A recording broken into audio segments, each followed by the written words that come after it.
Причината темата да ми бъде толкова важна е първите бръчки, които започнаха да се появяват на лицето ми. Вече съм над 30, така че е необходимо да се грижа за него по-старателно, да отделям повече внимание, защото като човек, който не бих казала, че отричам ботокса, но не бих си го сложила на себе си, защото ме е страх, то трябваше да предприема други действия, с които да спомогна по-бавното устаряване на своята кожа. Можете да започнете да практикувате лимфодренажният масаж веднага с наличните продукти, които имате у дома. Всеки един крем е подходящ, но за максимално удоволствие.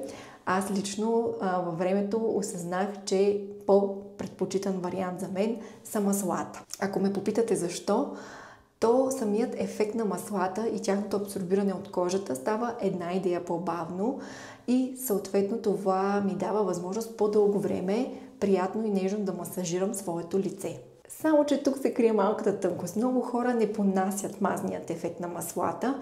Включително и аз, честно казано, първите пъти буквално исках веднага да измия лицето си, защото имах чувството, че просто то запушва порите ми. Затова мога да ви дам две опции. Поставянето на няколко капки върху дланта и смесването на маслото с вашия дневен или нощен крем.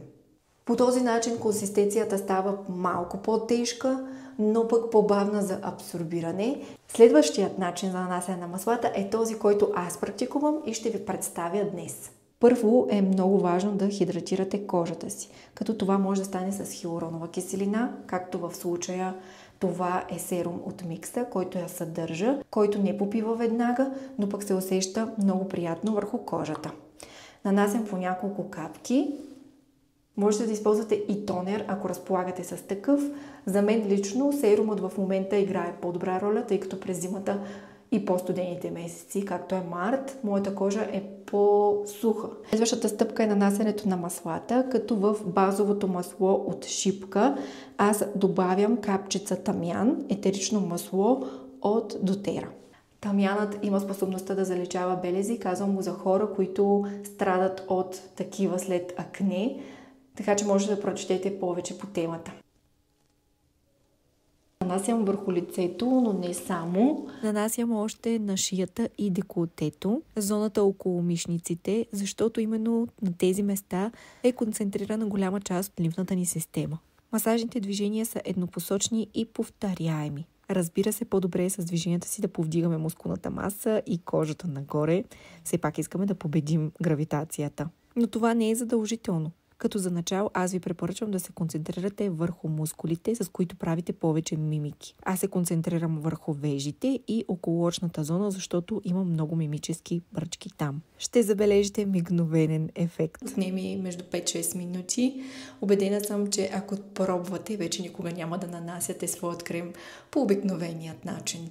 Ако усетя, че има наистина интерес по темата и има хора, които горят в това нещо, така както аз, с удоволствие ще създам по-специализирани видеа, които да решават конкретни проблеми. Просто коментирайте, за да има обратна връзка.